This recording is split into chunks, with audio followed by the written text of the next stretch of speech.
देखिए, आज के बाद जो सच्ची घटना है वो घटना है महाराष्ट्र के पुणे की, साल 1994 यानी 1994 की। एक परिवार की कहानी, जिस परिवार की कहानी, उस परिवार के मुखिया हैं केसरी राठी, उनका बेटा संजय राठी। संजय राठी और केसरी राठी का एक अपना शॉप था, सागर स्वीट मार्ट। इस शॉप में वो लोग काम करते थे और सब कुछ इनके जीवन में कुशल मंगल चल रहा था। अच्छा, अगस्त के महीने की ये कहानी है, 26 अगस्त की। दरअसल संजय की जो बहन है, हेमलता, संजय की बहन बोलती है कि भाई मेरे साथ राखी में नहीं आ पाऊंगी, एक्चुअली शादीशुदा थी, तो मैं राखी में नहीं आ पाऊंगी, तो राखी कुछ दिन बाद आऊंगी। तो तारीख थी 26 अगस्त 1994, जिस दिन हेमलता अपने भाई को राखी बांधने आती है। उस वक्त संजय और उसके पिता केसरी राठी तो दुकान पे शॉप पे थे। जब ये बात पता चलती कि मेरी बहन आई है, तो फौरन उसमें से जो संजय था, हेमलता का भाई, वो फौरन घर पे पहुंचता और संजय अब घर में घुसता और सबसे पहले अपने जीजा जी को प्रणाम करता, जिनका नाम श्रीकांत था। उनको प्रणाम करता, दीदी को हाय हेलो बोलता, यानी हेमलता को। इन लोगों की बच्चा था, चिराग नाम था, 2.5 साल उम्र थी। अच्छा, इधर शहर की बात करूं संजय की, तो संजय की बीवी थी जिसका नाम बबीता। अब बबीता के पेट में एक बच्चा भी पल रहा था। अब संजय सब कुछ से मिल चुका था, सब कुछ से मिल के अब राखियों की बंधवा लिया था, खाने का समय हो रहा था। तो सभी परिवार एक साथ बैठ के सभी लोग खाना खाते। अब इधर संजय को अपने पिता को भी खाना देना था और उसे दुकान जाना था। तो जीजा जी के साथ यानी कि श्रीकांत के साथ वो निकल जाता, यानी श्रीकांत संजय निकल जाते शॉप पे, ताकि वो पिता को उसे खाना खिला सके और साथ में घूम सके। अब जाते कैसे अपने खाना वगैरह खाते, समय गुजरता, उसी दिन शाम होती, शाम लगभग 6 से 7 बजते। अब बोलता पिताजी मैं जा रहा हूँ घर, आप भी दुकान बंद करके जल्दी आ जाइएगा। जीजा और साला यानी कि श्रीकांत और संजय घर आके बेल बजाते हैं, लेकिन अंदर से कोई दरवाजा नहीं खुलता। अब संजय सोचता है कि आखिर ये लोग कहाँ गए, माँ मेरी कहाँ है। माँ का उसका नाम था मीराबाई। अब सवाल ये कि घर में नौकरानी भी थी ना, नौकरानी है घर में, ना ही कोई और गेट खोल रहा है, ताकि सब गए कहाँ। हाँ, उसकी बीवी जो थी बबीता, उसका पेट में एक बच्चा था 8 महीने का। तो हो सकता है कि कुछ लोग गए हो उसके साथ, हो सकता है मेरी बहन गई हो उसके साथ, लेकिन बाकी कहाँ है, मेरी माँ कहाँ है, मेरी नौकरानी कहाँ है। अब ये समझ में नहीं आता। इसे याद आता है कि एक चाबी तो पापा के पास होगी, चलो मैं लेके आता हूँ। बोलते जीजा जी आप यहीं रुके, मैं आता हूँ। फिर ये शॉप पे जाता, अपने पिता से वो चाबी एक्स्ट्रा लेता, फिर घर के अंदर दाखिल होता। दाखिल जैसे ही होता, सामने उसकी नजर पड़ती रसोई पे। अब रसोई घर को देखता तो उसकी आंख खुली की खुली रह जाती। तो देखता उसकी नौकरानी रसोई घर में पड़ी है और पूरे खून से सनी है, उसके बॉडी पे कई कट्स के निशान है। ये देख के उसकी आंखें खुली खुली रह जाती। वो अंदर जाता, पहले रूम में एंट्री लेता। पहले वो रूम में एंट्री लेता तो देखता उसकी माँ वो भी बेड पे पड़ी हुई है, उसके भी बॉडी से खून निकल रहा है। उसकी माँ यानी कि मीराबाई, यानी कि केसरी के पत्नी। और वो दूसरे रूम में जाता तो वहां पे देखता कि उसके 2.5 साल का भांजा, यानी कि जिसका नाम चिराग था, और उसकी छोटी बहन एक जिसका नाम प्रीति, जो 19 साल की थी, वो दोनों कमरे में पड़े हुए हैं। ये देख के वो और परेशान होता। फिर अगले यानी दूसरे कमरे में जाता, वहां देखता कि मेरी बहन जो है हेमलता, वो पड़ी हुई है, उसको भी मार दिया गया है। अब वो अगले कमरे यानी तीसरे कमरे में जाता तो देखते उसकी पत्नी बबीता को मार दिया गया है, यानी बबीता अकेले नहीं, वो अपने बच्चे के साथ मरी। अब तक घर में टोटल 7 कत्ल हो चुके थे उस बच्चे को लेकर, जिसमें से एक उसकी माँ थी, 2 बहनें थी, एक शादीशुदा हेमलता और उससे उसकी प्रीति बहन 19 साल की बबीता, उसकी वाइफ, उसके साथ बच्चा और नौकरानी, सभी मर चुके थे। अब ये भाई रोने लगता, पूरा जोर की आवाज निकालता। ये आवाज सुन के तमाम जो पड़ोसी थे वो आते, वो भी देख के चौंक जाते और परेशान हो जाते। इनमें से कोई पुलिस को कॉल करता, फिर पुलिस आती। ये खबर उसके पिता केसरी तक पहुंचती। अब उसके पिता केसरी राठी भी आते, वो भी बैठ के रोने लगते। और अब समझ में नहीं आता किसी को कि दिन दहाड़े या फिर शाम के वक्त ही कौन आके मार के चला गया।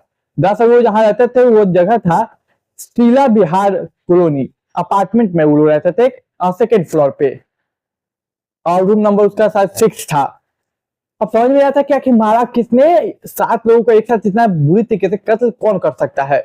अच्छा, मैं बता दूं इसकी जो छोटी बहन थी प्रीति 19 साल की, वो एक्चुअली बाथरूम में मिली थी। अब देखिए पुलिस अपना इन्वेस्टिगेशन शुरू करती है और पुलिस इन्वेस्टिगेशन में एक बात और सामने आती कि लूटपाट भी घर से हुई है। लेकिन पुलिस के एक बात समझ में आता है कि लूटपाट के लिए कोई इतने कत्ल क्यों करेगा। ये बात पुलिस के पल्ले नहीं पड़ रही थी। और एक बात की, जब इस गेट को मतलब खोला गया, उस पे कोई फोर्सफुली एंट्री के निशान नहीं थे। मतलब पुलिस एक बात समझ चुके थे कि जो भी एंट्री लिया, जो भी कातिल है जिन्होंने 7 लोगों को मारा, वो कोई अपने ही है, क्योंकि कोई अपना ही है जो घर के बारे में अच्छे से जानता था, उसी को एंट्री मिल सकती है।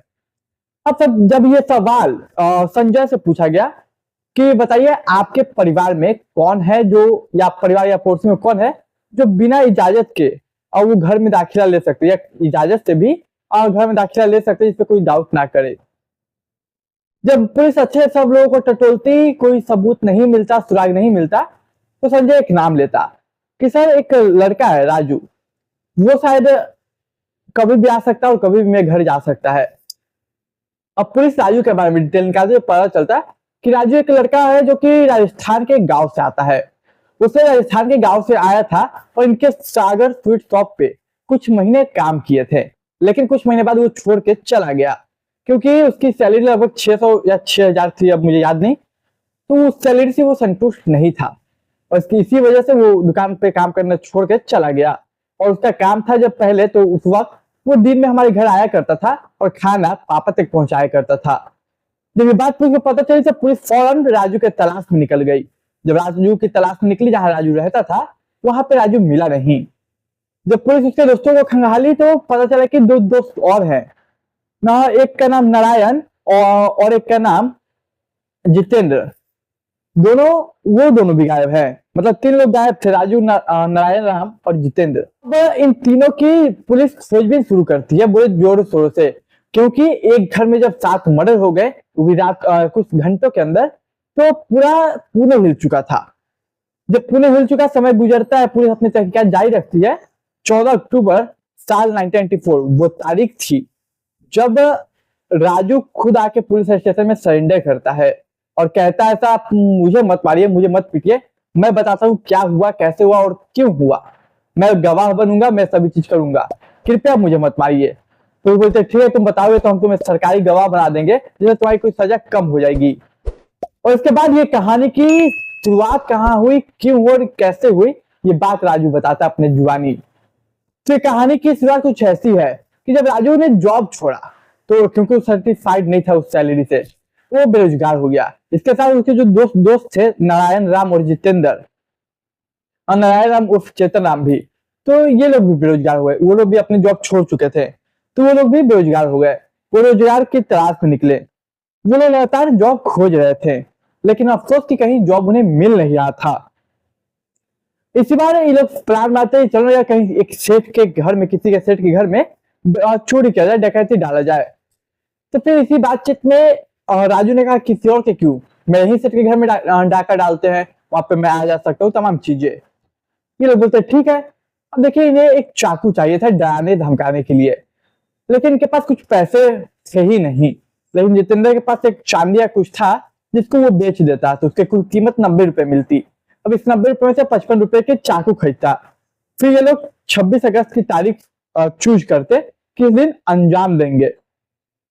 अब उस दिन सबसे पहले ये तीनों निकलते और नीचे आते अपार्टमेंट के, देखते कि अभी तक तो संजय की बाइक यहाँ पे है। तो वो लोग कुछ देर इंतजार करते हैं।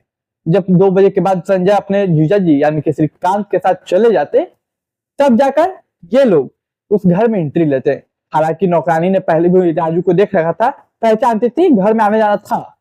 तो नौकरानी गेट खोलती है। नौकरानी जैसे गेट खोलती, उसी बीच उसकी माँ आती, संजय की, जिनका नाम मीराबाई राठी था। वो आती, वो देखती कि सामने 2 और लोग हैं और वो 2 लोग भी घर में घुस गए। उन्हें कुछ सही नहीं लगता, लेकिन इतना देर में कुछ कर पाते कोई, उतना देर में ही उन्होंने अपना रंग दिखाया। नारायण, राम और जितेंद्र ने चाकू निकाला और कहा कि सब जहां हो वहीं रहो। और इसके बाद एक मौत का तांडव शुरू किया उन्होंने। सबसे पहले नौकरानी को मार दिया, इसके बाद मीराबाई को मार दिया। अब देखिए, वो लोग बढ़े बबीता की ओर, यानी कि संजय की वाइफ की ओर। उन्हें मारा, उसके कोख में पड़ रहे बच्चों को मार दिया। इधर हेमलता उसे मारने जब गए ना, तो वो थोड़ा विरोध करती है, लड़ने की कोशिश करती है, लेकिन वो लोग जो थे वो चिराग को पकड़ लेते, उसके 2.5 साल के बेटे को, कि देखो अगर तुम मतलब विरोध करोगी तो हम इस बच्चे को मार देंगे, विरोध मत करो, फिर हम बच्चों को छोड़ देंगे। और उससे नारायण बोलता है जितेंद्र को कि देखो तुम ले जाओ बच्चों को मीराबाई के पास। अब जितेंद्र ले जाता और उतना देर में हेमलता को वो मार देता, फिर उस बच्चे को भी मारता, फिर मीराबाई को भी मारता, और ऐसे ऐसे करके एक लास्ट बच्ची प्रीति जो 19 साल की थी। अच्छा, अब नारायण बोलता है राजू तुम इसे ले जाके बाथरूम में मार दो। अब राजू ले जाता है बाथरूम में प्रीति को, बाथरूम में ले जाता है, वहां पे कुछ रस्सी टाइप का था जिसे गला दबाता। अब हालांकि वो उसको लगता है राजू को कि वो मर गई प्रीति 19 साल की, लेकिन वो मरी नहीं थी, उसकी रगों में सांसें अभी भी मौजूद थी। अच्छा, इधर सभी को मार दिया, सब चीज लूट पाट लिया, और वीराबाई के पास लगभग कुछ 1.5 लाख के गहने मिले, 50, 100 और 500 के नोट के गड्डी मिले, वो सब ये लोग लेते हैं, फिर निकलने लगते हैं। लेकिन जैसे ही निकलते उनसे एक आवाज सुनाई देती जो कि बाथरूम में आ रही थी, जो कि प्रीति निकाल रही थी। फिर नारायण राम बोलता कि क्या यार एक काम तुमसे नहीं होता। फिर नारायण राम ही जाकर उस प्रीति को मारता। नारायण राम ने कुल 7 कत्ल किए, जितेंद्र ने एक किए। अब देखिए अब इसके बाद वो निकल जाते हैं। ये पूरी कहानी जब पुलिस सुनती है तो फौरन राजू को अरेस्ट करती तमाम, और नारायण राम को पता पूछती, जितेंद्र का पता पूछती, उन्हें अरेस्ट करती। ये मामला चला जाता है कोर्ट में साल 1994 में। देखिए 23 फरवरी 1994 में ये फैसला था कि इन्हें फांसी दी जाएगी। फिर 22 जुलाई 1994 में ये फैसला हाई कोर्ट ने भी बोला कि हाँ ये फांसी जो है बरकरार रहेगी। फिर साल 2000 में जब सुप्रीम कोर्ट ये मामला गया तो वहां से भी फांसी की सुनवाई हुई थी। समय गुजरता गया, कई साल गुजरे, साल आता है 2018। ये जो नारायण जो 7 कत्ल जिसने किया था उसके वकील से जब बात कर रहा था तो उसे एक बात याद आती है कि जब मैंने कत्ल किया उस वक्त जो उम्र थी लगभग उसकी शायद आई थिंक 12 साल थी, लेकिन उन्होंने 22 साल लिखा है जो एफआईआर होता है उसमें। इस पॉइंट को, इस चीज को मुद्दा बनाकर उनके उस लड़के यानी कि नारायण राम और चेतन राम के वकील ने लड़ाई लड़ी। इस वक्त इस चीज पे किसी की नजर नहीं गई थी, ना हाई कोर्ट, ना लोअर कोर्ट, ना सुप्रीम कोर्ट। जब वहां से 2018 में ये बात सामने आई, इस बात पे मुकदमा चला, तो साल 2023 फरवरी के महीने में जो इसने सबसे ज्यादा, जो कि मेन कातिल था, 7 कत्ल किया था नारायण ने, यानी नारायण राम उर्फ चेतन राम ने, उसे साल 2023 मार्च महीने में छोड़ दिया गया। तब जाके ये मामला पूरा सुरक्षा बटोरा और ये 2023 में सबकी नजरों में आया और बहुत बड़ा मुद्दा बना कि जिसने 7 कत्ल किए उसे छोड़ दिया गया। कैसे? जितेंद्र जो था एक, उसे उम्र कैद की सजा अब तक है, लेकिन जो मेन कातिल था 7 कत्ल किए, वो अब खुली हवा में सांस ले रहा है। अब तक जब आप ये कहानी सुने तब तक एक पत्रकार से के साथ जब बात हो रही थी उसकी, तो उसने एक स्माइल यानी हंसता हुआ चेहरा के साथ फोटो भी क्लिक करवाई, अपनी माँ के साथ था वो। अब बताइए कि हमारी कानून व्यवस्था क्या इतनी लचीली होनी चाहिए? क्या आपकी इस कहानी पे क्या राय है? अपनी राय कमेंट बॉक्स में रख के जरूर जाइएगा। मैं मिलूंगा एक नई कहानी में, तब तक के लिए मुझे दीजिए इजाजत। वीडियो पसंद आई हो, कहानी अच्छी लगी हो तो अपने दोस्त रिश्तेदार के साथ शेयर कीजिए। इस कहानी का मकसद था केवल सचेत करना आप लोगों को। तो चलिए मैं मिलता हूँ एक नई कहानी में, तब तक के लिए मुझे इजाजत दीजिए।